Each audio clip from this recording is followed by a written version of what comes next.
ใส่ว่าลืมเขาก่อนที่เจ้ามาคบกับอาย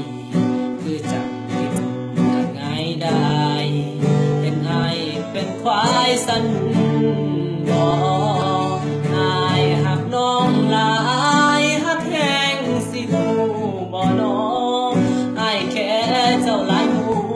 บ่อยากขอให้น้องคืนมาเหตุใดน้อนางจึงกลับไปหาแฟนเก่าใส่ว่าเจ้าเลิกกับเขาน้องเคยเว้าก่อนเราคบกันว่าบ่มีทางที่น้องสิคืนตาวันว่าเบื่อหลายผู้ชายคนนั้นที่เห็นให้น้องเสียใจแต่แล้วน้องก็ไปหาเขากลับไปหาคนเป็นแฟนเก่าคนที่เจ้าบอกว่าสังหลายตัวให้ลุ่มหลงไงหักแล้วก็จากไปที่มาให้คนเป็นแฟนให้หัวใจเจ้าเห็นเป็น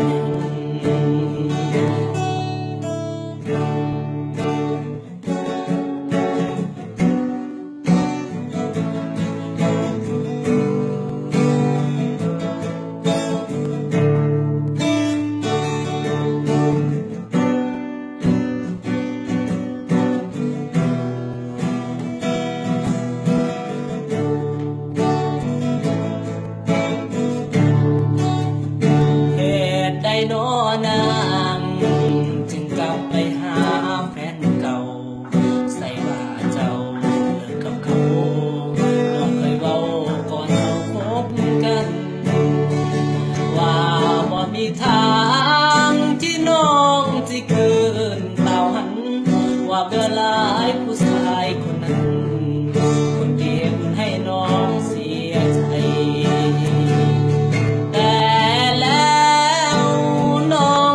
ไปหาเขากลับไปหาคนเป็นแฟนเก่าคนที่เจ้าบอกว่าสังหลายตัวให้ลุ่มหลงให้หักแล้วก็จากไปที่ง่ายคนเป็นแฟนใหม่หัวใจเจ้าเหมือนตัวให้ลุ่มหลงให้หักแล้วก็จากไปที่หมายคนเป็นแฟนให้หัวใจเจ้าเห็นเหมือน